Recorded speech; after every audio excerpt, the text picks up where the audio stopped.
My name is Fran Cole, and I'm the president of the League of Women Voters of Western Nevada County. What you will be watching is one of a series of educational presentations that we are providing to our community. The League is a nonpartisan organization and does not advocate or endorse any particular political party or candidate. The speakers that you will see are expressing their own views and not those of the League.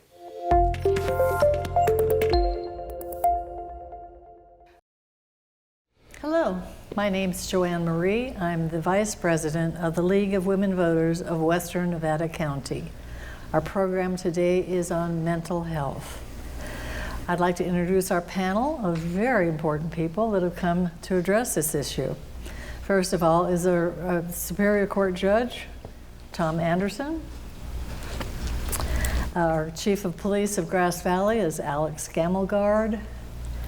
Nevada County's Behavioral Health Director, Phoebe Bell.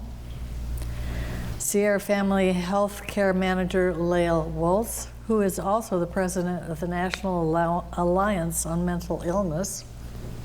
Turning Point Director, Heather Vance, and her special guest, Drew Dickenson. Thank you all for being here to provide the information on mental health in Nevada County and the resources available. Judge Anderson will be asking each of you to relate your experience with mental health in your particular field. Judge Anderson. Thank you. And thanks to the League of Women Voters for providing this opportunity to help us educate the community a bit about the mental health status and services in our community. This impressive panel that you have before you today is exceptional in that their work together, individually and as a group, over the past many years have allowed Nevada County to become an example for other counties in California and actually other states for the way we are progressive in trying to provide better care, constantly pursuing that forward. So our panelists, as you now are, Phoebe Bell, who is the Director of Behavioral Health in Nevada County, and she's responsible for overseeing the many aspects of providing care and treatment throughout the county for many different levels and types of care. And we've learned over the few years that she has been head of the department what an asset she has become to our county. Heather Vance, the Director of Turning Point. Turning Point provides hands-on service of treatment and care for the individuals under their auspices. And it's the most important part of this process of care is that hands-on caring. And she has made it a point to have very dedicated individuals who fill those roles of providing that care. And she also has brought the special guest with her today who's going to help describe some of those experiences. Chief Gammelgard, as Chief of Police of Grass Valley, he knows firsthand how the first responder difficulties exist in dealing with mental illness in our community. And through his leadership and training has provided a police force, who's, when dealing with confrontations that they have to confront daily, they do it with care and an understanding that is new to the field of police in a lot of areas. But here he set an exemplary role, and they try to deal it with care and problem solving before arresting. That is their last, they see that as their last option, and that is one of the great benefits of our community. And Lael Wolz, who is the founder of our local NAMI chapter and a director, and has been a tireless advocate for well over 25 years for providing care and treatment and trying to make progress in better care and treatment constantly. And her experience in dealing with families and individuals is priceless to our community and to the level of care that we are seeing today.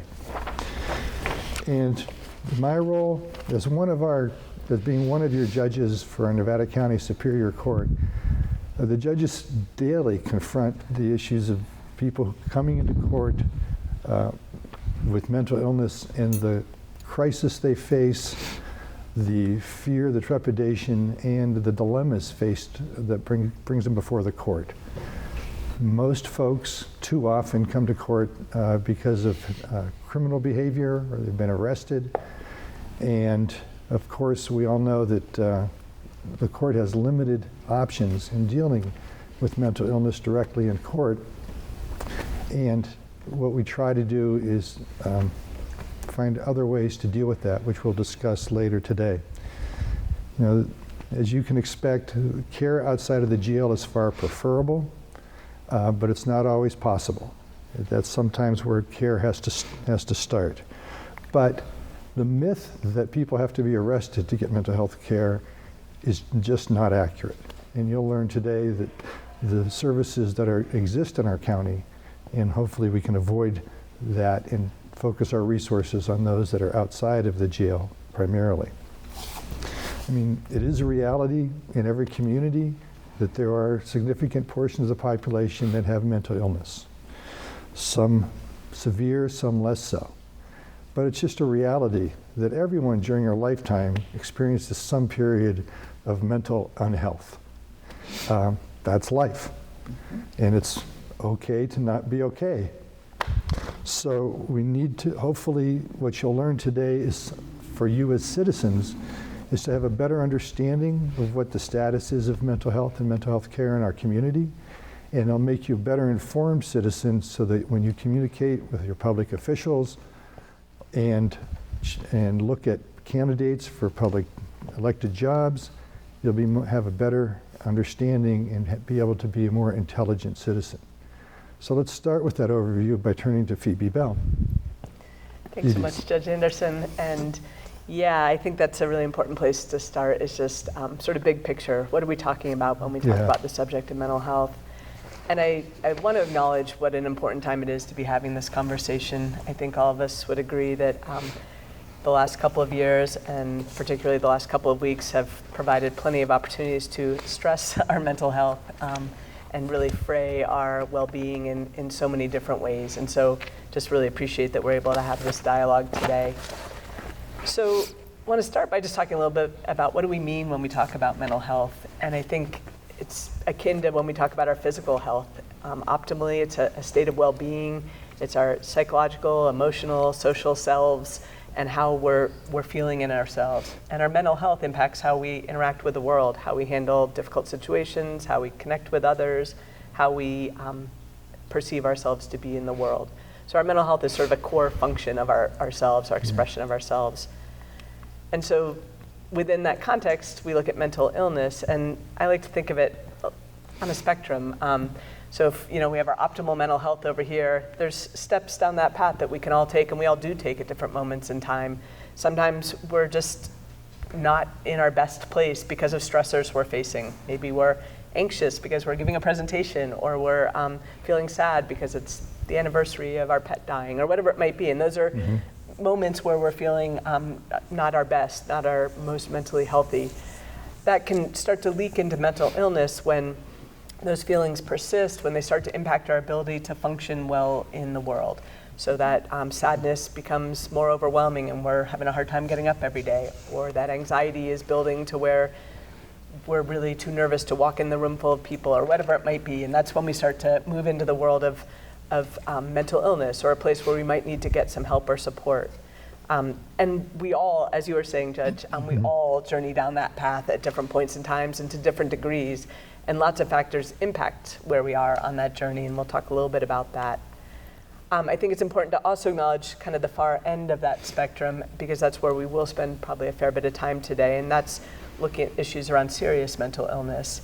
And serious mental illness is when those mental health disorders become so impairing that it's really impossible to function in key areas of your life. Maybe you can't keep a job anymore, or your relationships are impaired to the point where you're not really connected to other people. You might have a hard time maintaining housing or staying safe in the community. And at that point in time, you're likely to have received a diagnosis of potentially a psychotic disorder, schizophrenia, or severe bipolar disorder, or really severe depression, or kind of that far end of the spectrum. And typically, folks who are struggling with those kinds of challenges, there's a real genetic component to that level of mental illness. And genes play a role along that whole spectrum. Somebody's more prone to depression because of their genetic makeup that they received. But it's particularly apparent as you look at more serious mental illnesses, brain disorders really, that people are struggling with. So what impacts mental health? I just mentioned genes. That's a big part of what shapes all of our mental health. Yeah. But it's also lesser things or more regular things. Everyday life stressors impact our mental health. Difficult situations, 2-year-old pandemics, and virtual living and virtual schooling impact our mental health. No question about that. Big storms and living without power and wondering where you're going to get your next meal from, and all those kinds of things can play an event. We also know that trauma plays a really big role in mental health, and so experiences you have as a child can really impact how your brain develops, as well as how your personality and coping skills develop. Children that experience really difficult situations can really struggle over their lifetime if they don't get the help and care they need. So those are all factors as we think about our own and others' mental health. And I think a key question is, so what can you do to make it better? Yeah. And wherever you are on that spectrum, there's steps we can all take to achieve our best wellness. All the things that we all know in our heart, but always are worth repeating, which is eat healthy food, sleep good hours if you can, stay connected to other people, search for purpose and meaning in your life. Yeah. Key. Yeah, exactly. And getting regular exercise, all those things help us stay as well as we can. Though we also know that despite all your best efforts, sometimes those traumatic experiences, that genetic bundle that you received, can make it so that even all those good strategies can't keep you in health and wellness, which is where we get to the place of needing help and support sometimes. And I think, as you said earlier, Judge, that whole statement is so important. It's okay not to be okay. And there's so much stigma around mental health that we don't see on the physical health side. We're all perfectly comfortable saying, I have a sore throat and I think I'm gonna go to the doctor and see if it's strep throat. Might not be, it might just be a sore throat, but it might be. We'd ideally love to be in the place where we say, I'm feeling pretty sad and I can't tell if it's just normal sad, it's been a hard year, or this is getting pretty hard and I might need some support getting through this hard time. That's what stigma does, is it makes us feel not okay about doing that. And what we really hope, one of the takeaways from today, is that everybody recognizes it is okay to reach out. In fact, it's preferred. Please do reach out. Sometimes that reaching out can be pretty informal. It can be to your friends or loved ones. Sometimes you need a step more care, and often people turn to their doctor, their primary care provider, and that might be the first place where they disclose, I'm having kind of a hard time. And then sometimes people need more specialized care and need to really identify therapists, psychiatrists, medications that will help them get through their tough time. And those are all good coping strategies to get through some of the challenges around our mental health. I want to just talk for one quick second before we move on to some of these other great folks about the public mental health system. I think often we feel like somebody's having a mental health problem, should the county be able to solve that? Call the county and hopefully they can fix it. And I wish that we had the resources and the jurisdiction to do that. But the reality is the public mental health system is there for a pretty specific slice of the population. So first off, we're there to serve folks who are on Medi-Cal, which is our public insurance system. So by definition, kind of lower income people who are on the Medi-Cal insurance program. And then secondly, within Medi-Cal, people who have more significant mental illness. So back on that spectrum, people that are more on that serious mental illness side of things, or for young children or young people, more significant emotional disturbances. For that population, we have a whole variety of services we can provide and hopefully effectively support people with the wide variety of needs they may have. But for folks that don't have Medi-Cal or their mental illness is less serious, we really want to encourage people to connect with therapists in the community, doctors in the community, psychiatrists in the community, and we can help navigate people that direction, but so too can your primary care provider or your insurance company.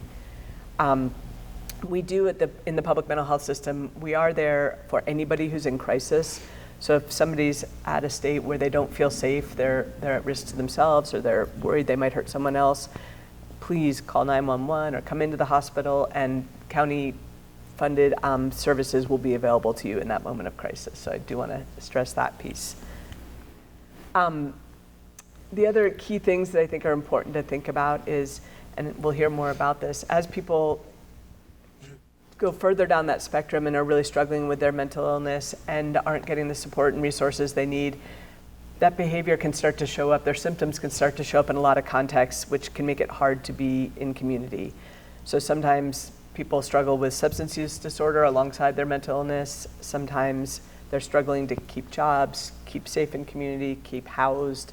They might be running into problems with law enforcement or in different settings, be more visible. And I think that's a lot of times what we think of when we think of people with mental illness is people we see who are visibly homeless and mentally ill and really struggling. And ideally, that's not where we want folks to be. We want to use those as opportunities to connect them back into resources. Luckily, there's a lot of great resources in this community, and at this point I'm going to turn to Heather Vance, who's going to talk about particularly some of those services we provide on that far end of that spectrum and how we support people who do struggle with more serious mental illness. Yeah, thank you, Phoebe. That was really nice. We do provide at Turning Point, we provide services to folks that are on that far side of the spectrum that you mentioned, Phoebe. And I brought with me Drew Dickenson, who I've known, and I just was forgetting what year we actually met. 2012. 2012. Okay, so I've known Drew since 2012. And I know him because he was receiving our services starting in 2012. He is no longer receiving our services, but I thought we could talk about like what that was like for you and maybe how you got into mental health treatment and those kinds of things. Okay. So first, could you tell us how old you are? Where do you live? Like some kind I'm of... 35 years old. I live in Penn Valley. I've lived in Nevada County most of my life. Okay. Yeah. Okay. And when we met, what was going on in your life? I was having a total mental health breakdown. Was like a threat to myself and others, struggling just to do the daily tasks of life. Yeah. And that's why my mom had heard about Turning Point, so she thought it'd be a good place for me to get help. Yeah. Yeah. When I hear Phoebe discussing those things, that the functioning in life and how a serious mental illness can affect your functioning, your housing, job, relationships. I was thinking about you and where you were at in that place in life when I met you, and all those things were happening. Yeah. And when we met on Wednesday to talk, to get ready for today, remembering when I first met you, the stress and distress and crisis that you were in at that time. I don't even know if you remember meeting me that first day. I don't remember meeting you the first time, no. But lots of screaming and yelling and swearing and threatening, legitimate threatening. Yeah. And I remember thinking that you hated women. And it's interesting now to get to talk with you today and see how you are and how different that is from who you actually are. Yeah. It's just amazing. Yeah. And so right now, what is your life like? So I'm enrolled at Sierra College for next semester. I volunteer at Spirit Center in Grass Valley, so I'm helping the community. I have a lot of good hobbies. I'm close with my family. I have social life. I have stable housing. Like my life has just came together and is on like a bright side. You have goats. I have goats and chickens and dogs. Yeah. Can you tell me what Spirit Center is? Spirit Center is a nonprofit in Grass Valley that helps people that are struggling or want to better themselves. Mm-hmm. And we do peer support counseling, and we offer showers and food and laundry services and stuff like that. Wonderful. Do people have to pay when they go there? There's no fees. That's awesome. Yeah. I kind of wanted to go back because I think it's important for people to understand what it looks like when someone starts to realize that maybe they have a serious mental illness and they're not recognizing it, or people around them may see it. So do you remember when you first had someone tell you that they thought you had a mental illness? Yes, I was 19 years old. You were 19, and Yeah. where was that? That was at a medically assisted detox in Reno. Okay. Yeah. Okay. So you were there because you were having problems with drugs? Yeah, I was taking them as prescribed, but when I wanted to wean off of them, they said that I should be medically checked out before I stopped taking them. Okay. And then someone there, what did that person tell you that they thought was going on? They thought I had a psychiatric disorder. It was either PTSD or major depression. Okay. Yeah. And what did you think about that? I knew I was something wrong, but I mean, as a teenager, you're not that clear thinking, so I wasn't really sure what the problem was, and it was hard to accept the words that they were saying. Yeah. Yeah. So what happened after that? Did you get mental health treatment? I I got a local psychiatrist here in Nevada City and started getting mental health care from them and got on medications. Okay. Yeah. And what did that psychiatrist tell you that they thought was going on with you? That I had possibly schizoaffective disorder or bipolar and still the major depression and PTSD. Okay. Yeah. And you got some medication? Yeah. And you took the medication? For a couple of weeks, and then I didn't get any benefits because I didn't stay on it long enough, and then thought, oh, this isn't working, I don't need this. Okay. Yeah. Okay. Did you not believe what the doctor told you? It was hard to believe because I had done so good for the whole beginning of my life, and then I had a mental breakdown, so it was weird to, accept it. Yeah. Yeah. And how old were you then? Still 19. Oh, you were very young. Yeah. Yeah. And so after that, did you keep seeing that doctor? I saw that doctor for maybe 4 or 5 months. And No. then why did you stop seeing the doctor? I just wasn't receptive to care. Why do you think that was? I was under the influence of drugs and alcohol, so my thinking wasn't clear, and I just wasn't, I guess I was in denial of a mental health issue. Okay. And something that we talked about too, and I think comes up a lot,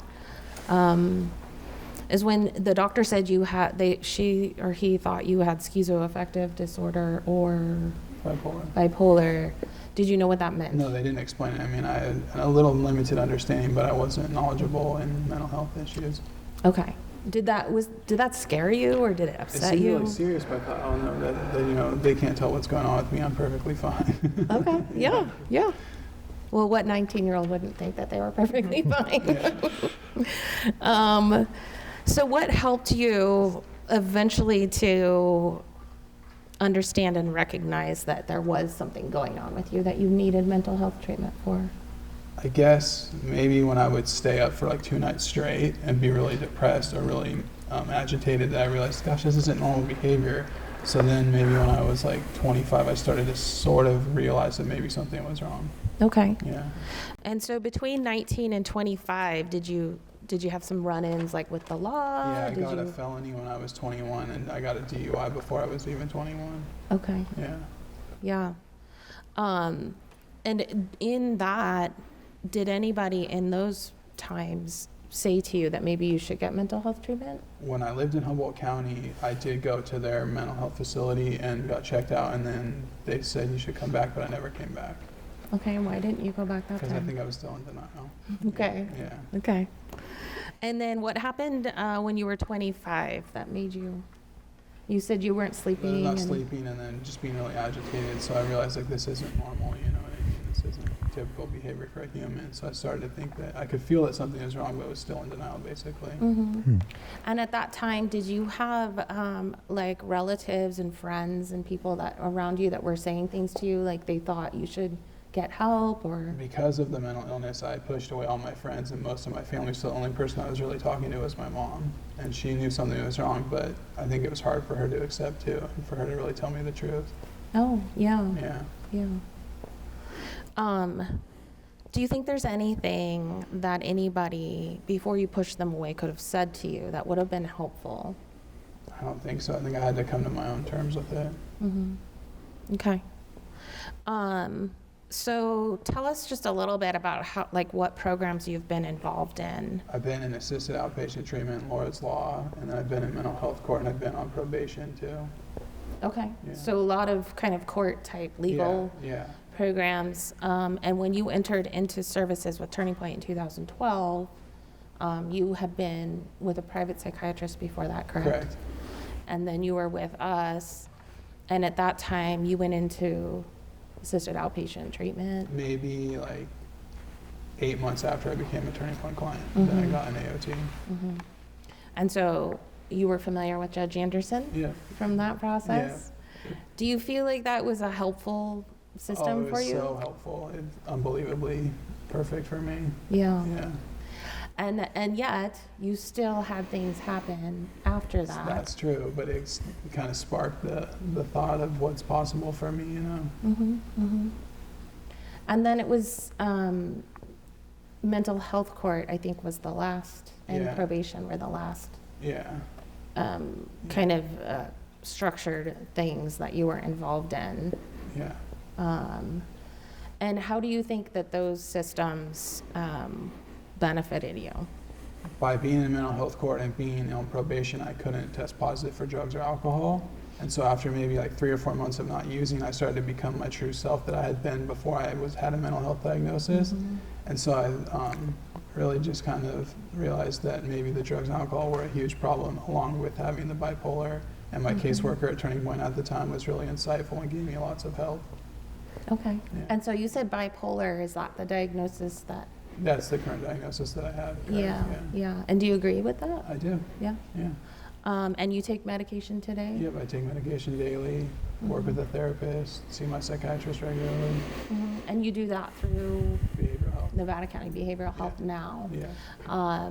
And that was, I remember our discussions leading up to you not being involved in our services anymore. It was hard to let you go, but you were ready. Yeah.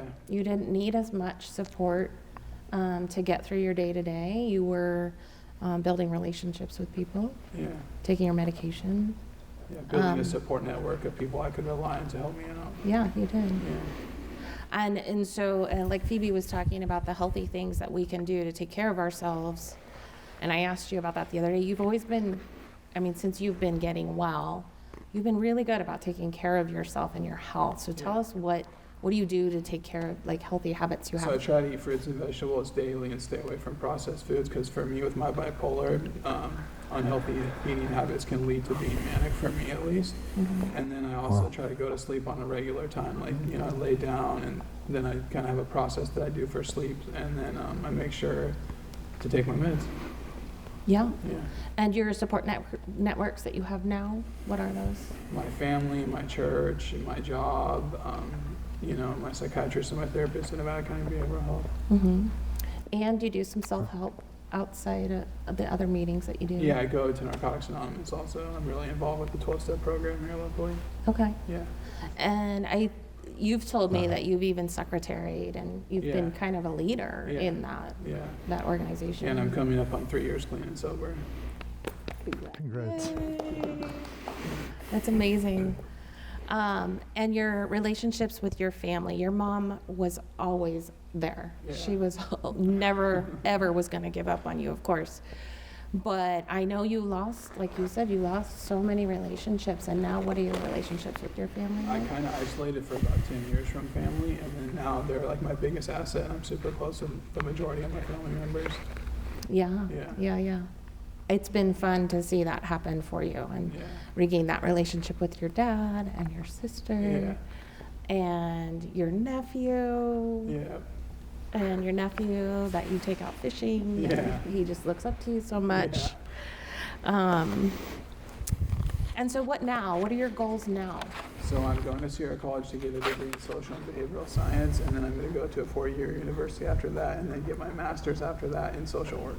Yay. Yeah. And then come work for the county. Yeah, exactly. Yeah, exactly. Is there anything else that you would like just for people to know about what it's like to live with a serious mental illness? Just that it's an everyday struggle. It's not like you get a freebie, you know what I mean? There's never a day off. Yeah.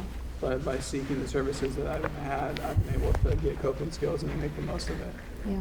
And you work so hard at being healthy. I see it and hear about it. And even the parts about taking care of your animals and walking your dog and all the things that you do. I really do see you working really, really hard at this. Yeah, And I hope it's worth it. it is. It pays off. Okay, good. Yeah. Thank you. I think that we're ready to hear from the chief, Chief Gammelgard. Thanks for putting me after that. Anything I have to say, it's not nearly as impactful as your story. Thank you for sharing that with us. I think when we talked about having this forum and you guys invited me to it, obviously I'm a little bit of an outlier in some ways, I think, because we're not in law enforcement directly charged with, nor do we on a daily basis, find ourselves doing mental health care in our community. But what we do play a role in is particularly is crisis intervention and de-escalation skills around dealing with people who are oftentimes at one of their worst points. And whether they have a history and documented history of mental illness, or this is the first time where a serious mental health issue has manifested itself in our community, that's when we get called. And sometimes we get called by family members, and sometimes we get called by community members, and sometimes we get called by outside of the area crisis lines, for example. But I think when we talk about stigma, we talk about mental health and law enforcement's role in that, it's important for the community, and especially family members who may have somebody in our community who they're wondering if they are coping with mental health issues, is that law enforcement doesn't only deal with crisis. And we play a role that's much broader than that, and we can always help in those situations. And so there's a potential for the stigma to say, we don't want to call law enforcement because we're concerned about what will happen. And I understand that. And we do bring a certain seriousness to the situation. When somebody dressed like me shows up, that's different than someone dressed like you. And then on the other side of that as well, there's this perception that the judge mentioned that in order for someone to get care, there's this perception that maybe someone needs to be arrested.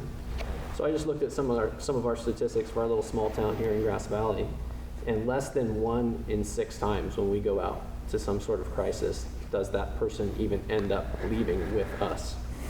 And less than half of the time when they do leave with us are they going what we would call involuntarily, where we've assessed the situation and we said, you know what, this person that we're talking to, we believe that they're really unsafe, whether it's a danger to themselves or others, or so gravely disabled that we really feel that we can't walk away from the situation. Every single time that we're out there, our preference would be to work with one of our community advocates, nonprofits, make referrals, work through Nevada County Behavioral Health in certain circumstances, and try to find a solution that keeps us from having to take a custodial action.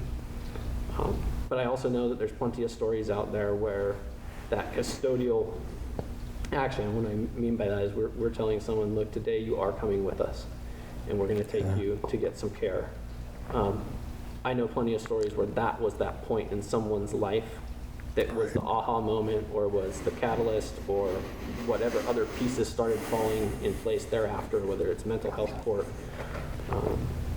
or other actions, that those can be beneficial. And our goal is to make them as least traumatic as possible. But the fact of the matter and the reality is that sometimes it's not pretty. But everything that we do, we try to make it so that it is as compassionate and caring as possible. One of the way that we train our officers at the police department, and the way that we want them to handle cases in the field, whether it's a criminal case and we're talking to a victim of a theft, or whether it's a mental health patient, is that we want our officers to empathize with that person and treat them as if it was their own child, mother, father, sister, grandparent, or whatever. And if we can do that, then no matter what actions we take, whether how severe or how minimal, then we know that we're doing it with that compassionate heart and doing it in a way that is the best for all involved. But I think, taking a step back again about law enforcement in our community, it's all about those relationships and connections, and the fact that I'm sitting here with you folks, and that our officers know how to call people from different organizations, and our work with Turning Point. I mean, it's not uncommon that a Turning Point employee may have a very difficult case, and they may call because they got to go visit one of their clients, and maybe things have gotten a little bit tenuous, and so we'll come just to make sure everybody's safe, and then we're going to step back. And so if there's anyone that's watching this, or anybody who speaks to someone else about this, if you have no other resource and you don't know what to do, we work 24/7. We're available to consult with and try and line somebody up with the right service provider to help them start going down the path of seeking care, because not feeling okay is pretty standard. I think that's the big stigma. So many of us think that it's such a big deal to have a mental health issue. Well, just like there's a number of physical ailments, if we could just get to that point where we wouldn't even need law enforcement because we never got to that point, I mean, how great would that be? It's kind of like if we didn't need emergency rooms because we had great primary care. I think that's hopefully where we can help play a role for our community and make those referrals as well. And of course, in crisis, we're here for those too. Okay, thanks. Well, that leads me just to sort of the transition from where law enforcement picks up, and that's the funnel that leads into the court system. And the court system has dilemmas because it has limited chances to funnel things out appropriately, and it's not designed for that. So, but we've had a sort of change of culture over the last couple decades in Nevada County. And so now with these challenges that are created when mental illness finds its way into the court system through any individuals, from those challenges we try to create some opportunities. And what the courts have found over the past many years is that trying to solve problems rather than just react to the situation has a far better outcome than just sentencing somebody. So part of that dilemma that comes with that is that even when somebody comes into court, they've been arrested for some reason, and more often than not, it's not just an isolated mental health diagnosis or any one diagnosis. Usually it's compound. Most every defendant that comes before the court has probably some diagnosis, but then they also have substance abuse issues, whether it's alcohol or prescription or non-prescription drugs, including alcohol and marijuana, and other behaviors that compound their situation and makes how are they going to handle this in court and how are we going to function with that. In response, the court has created several what are referred to as problem-solving courts or treatment courts. So in Nevada County, we have a mental health court for those cases where the primary motive behind the arrest had to do with more of their mental illness than intentional criminal behavior. We have a drug court, the same thing, where drugs and mental health sort of collide and present them in court and give an opportunity to try to seek recovery there. DUI court, same thing. And more recently now, we have an emphasis on mental health diversion to try to divert people out of the criminal system and hopefully encourage them to participate in treatment. So all of this is really geared and focused on getting the individual help, getting stabilized, accepting treatment, and the goal is to pursue recovery and to ultimately hopefully make the person their own advocate in pursuing that goal. The bottom line of that goal and why it's important in the criminal justice system is without that intervention, without that problem-solving approach, traditionally people, they go to jail, they go to prison, they get out, and then they recycle back. And that's the pretty common thing. But if you can solve the underlying problem that motivated their criminal behavior and help them find recovery, then they won't reoffend. Statistically, that's very true. It's a huge differential between those who complete a problem-solving program, a treatment court, if you will, and those that just do a sentence. It's extremely high proportion of those who graduate don't reoffend, and those that go through the regular system do reoffend. I mean, it's kind of that simple, and the numbers are staggering in that thing. But I guess the bottom takeaway from that is recovery beats reoffending, and that's the focus we have to go on. And when we talk about that with criminal system, we're talking about the funnel of how people came here. And what you've heard already today is that those that are led into the criminal justice system with mental illness is not a majority of people, and not a majority of people with mental illness. It is a smaller proportion than people think. But again, those people that end up in the criminal system by far tend to have mental health issues, substance abuse issues, and most often they usually go together. And that these efforts are trying to create an opportunity to get out of that cycle. On the civil side, many are familiar with conservatorships, where people who are unable to manage their day-to-day lifestyles have somebody appointed, a conservator, to help guide them and help them through their daily life needs. And maybe 5150s, or those forced hospitalizations for folks that they're having a psychotic episode that makes them probably a danger to themselves or to others, and the only thing available is to forcibly hospitalize them for a temporary period to try to get them stable. And that experience in the court system can be either for 48 hours, 72 hours, or a couple weeks, but it's a temporary fix. And the person then has to, in most cases, is sent back to the community with some stability, but often without support unless they accept voluntary services.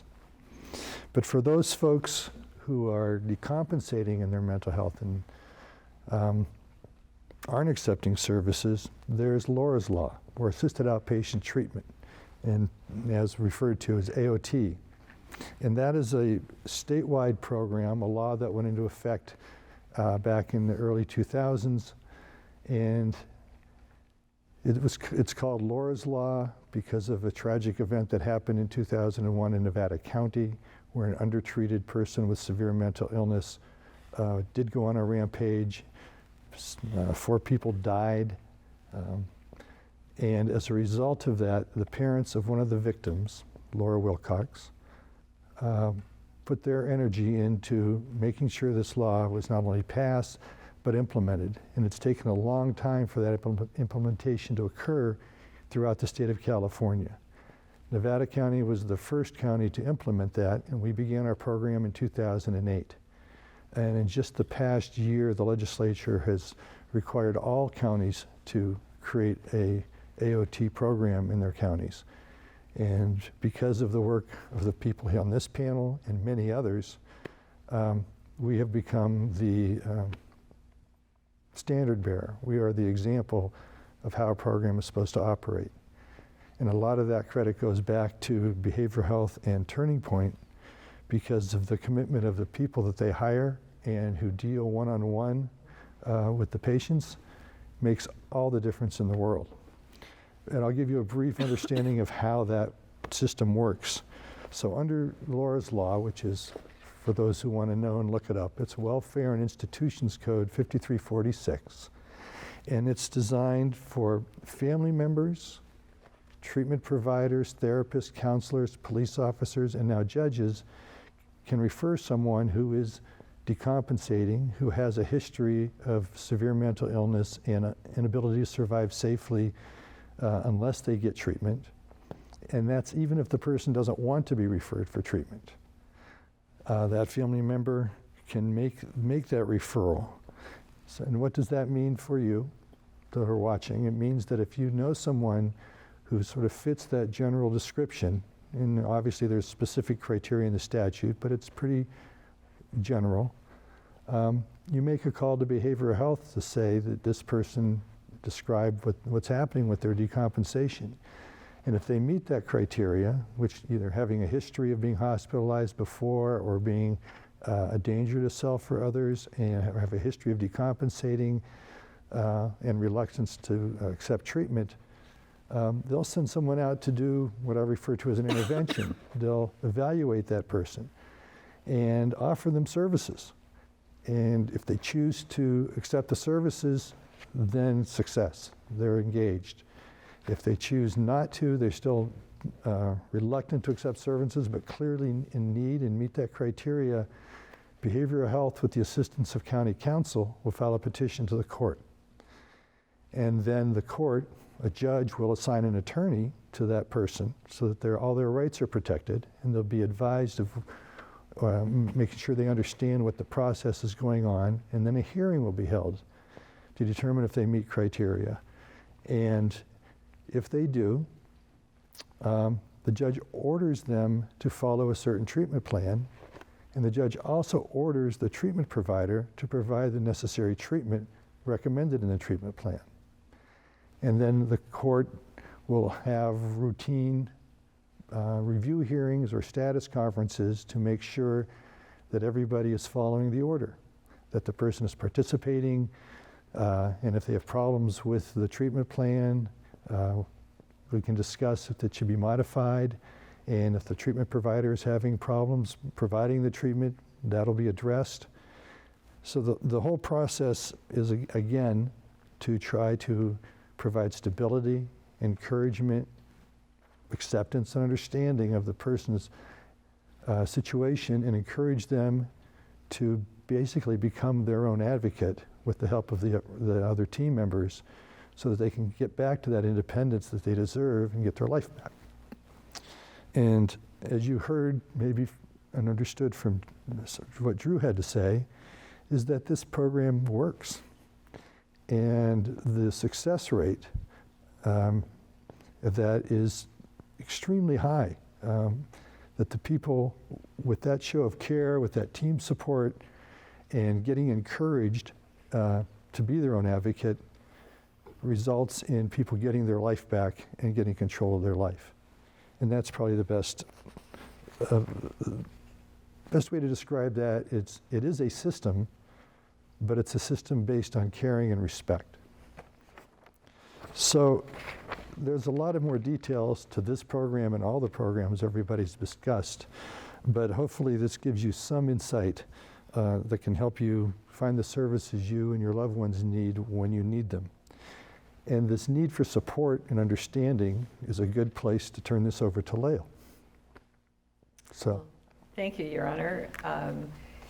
Our journey, I'm going to start quickly in our family to give context, because as Phoebe aptly pointed out, there's a whole spectrum here. There's all sorts of complexities, and insurance can get in the way sometimes of what you want to get, but the bottom line is we're talking about our human beings, our loved ones, our families. So I'm going to start with my beautiful daughter when she was 12 years old. And she came down the stairs getting ready to school, and she says, "I think I have Daddy's disease." Well, as we say in NAMI sometimes, the air is sucked out of the room at that point, because her father, my husband, had been hospitalized 4 times in 2 years with bipolar illness.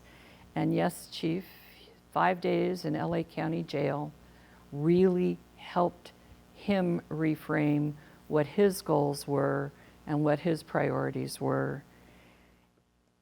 But I was just devastated as a mother. We had been to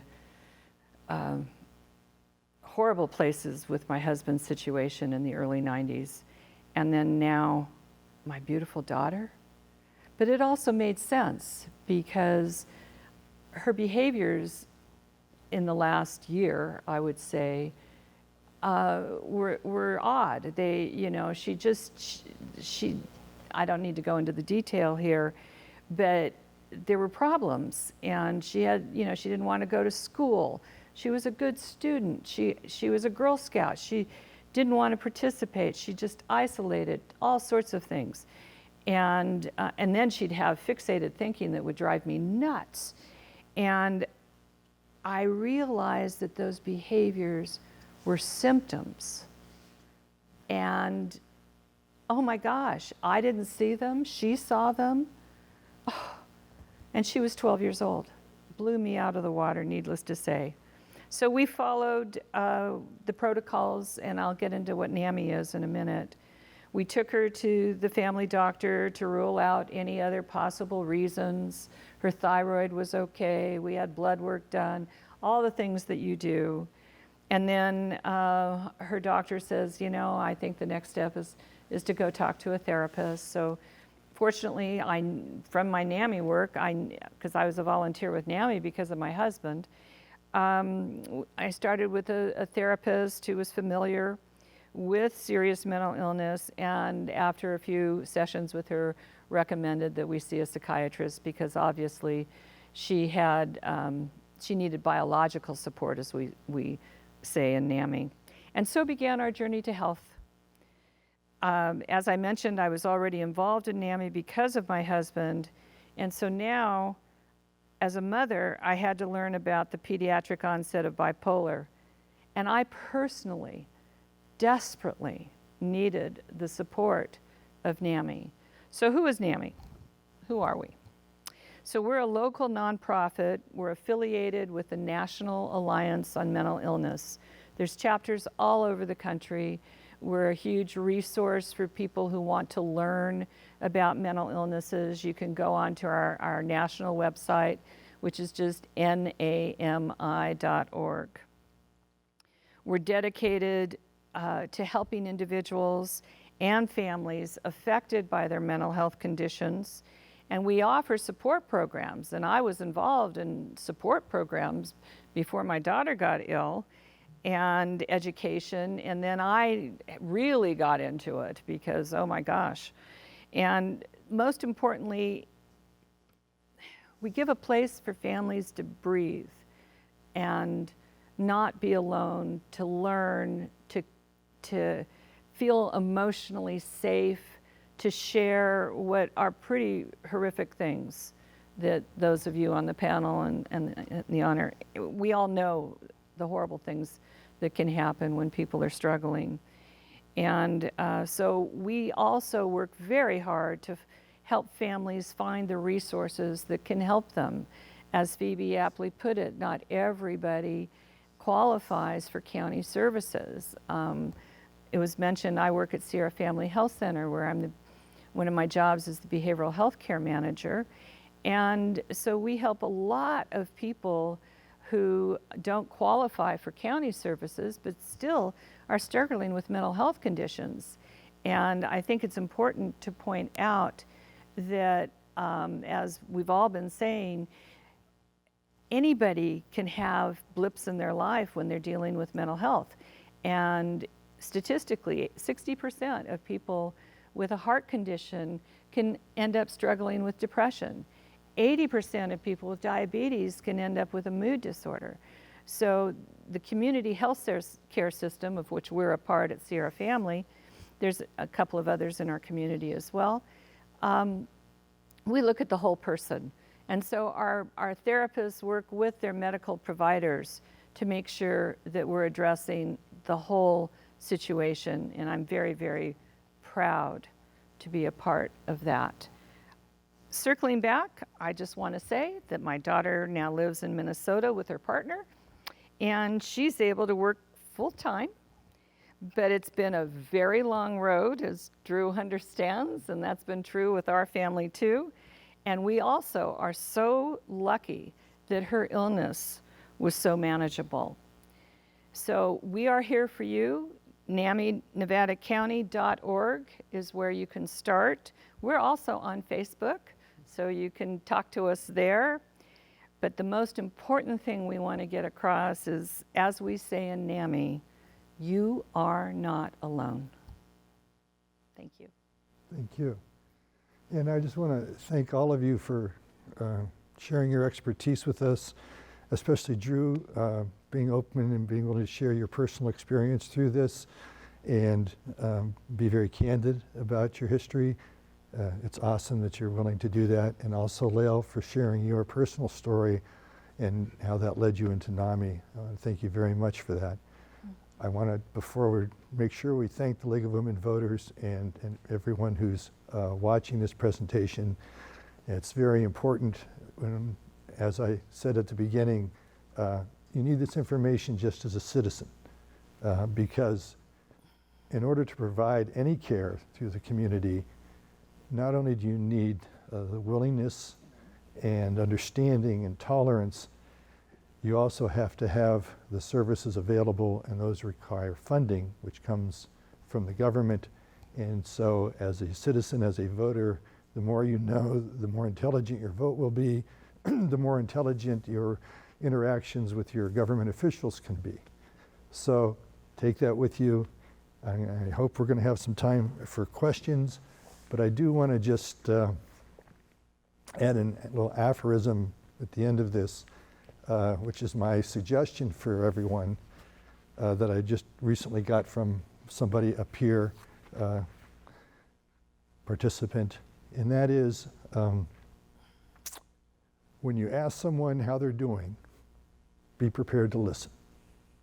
We're now joined back by Joanne Marie, and this opportunity for community questions for some members of the panel as time allows. Joanne? Thank you. These are some questions from the community that I'd like addressed before we close the program. And if you would, if you can answer the question, just raise your hands and I'll call on you. How is a mobile crisis team selected? So we have a few different versions of mobile crisis happening in our county right now, which is really a lucky thing.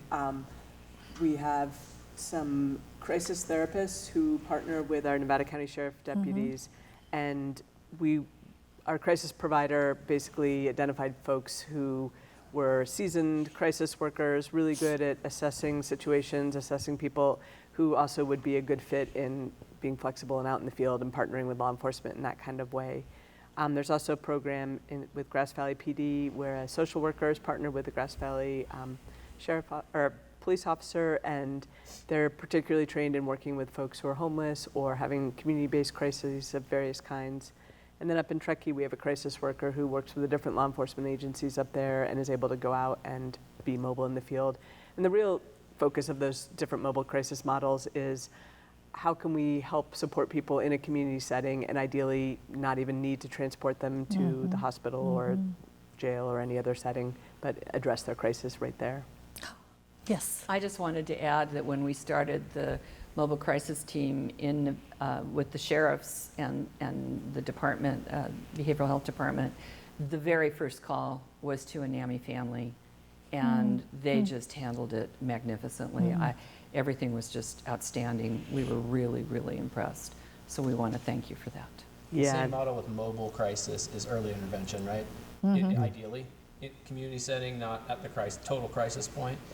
That's why knowing some of the resources, which will be shown on here, is important as a community member, because you can help before it gets to that point. Right. Good point. The American Psychiatric Association has linked climate change to mental illness. Have you seen any signs of this? Well, the last 2 weeks. Yeah, here in our county. Right. Okay. I think the last couple of years have just had a lot of stressors, and obviously the pandemic is one of them, but the endless wildfire seasons we've faced, drought and the stressors that creates. I think whether you want to ascribe that to climate change or just kind of as civilization progresses, various new challenges that we're facing, I think all of those are changing how we're able to function in the world, and that's stressful. Right. On the flip side, I will say what I've been so impressed by is our resiliency as a human species. I think at the beginning of the pandemic, if people had said, oh, you're going to be in your house and not really see anybody for the next 6 months, many of us would have cried uncle and thrown in the towel right there. And yet the vast majority of us made it through that in okay shape. And that's not to say there's not struggles and hardships and need for supports, but it is to say that our ability to adapt is ongoingly impressive. So climate change absolutely is a stressor. It's absolutely causing significant stress to people who lose their homes to fire or other events. And also, I do have hopefulness about our ability to continue to find ways to get through and thrive. Okay. What is the process if a person is found unable to stand trial due to insanity? Well, the process for that is somewhat complex in the legal system, but it entails oftentimes going before a jury to determine if they were in fact insane at the time. And if a person is found insane at the time, they aren't set free. They end up in a mental facility, usually for the remainder of their life.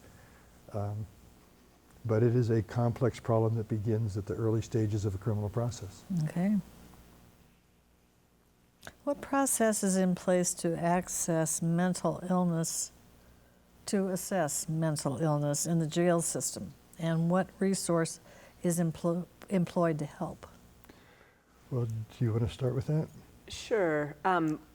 We've been doing a lot to try to identify folks who are struggling with mental illness at the point of them being incarcerated.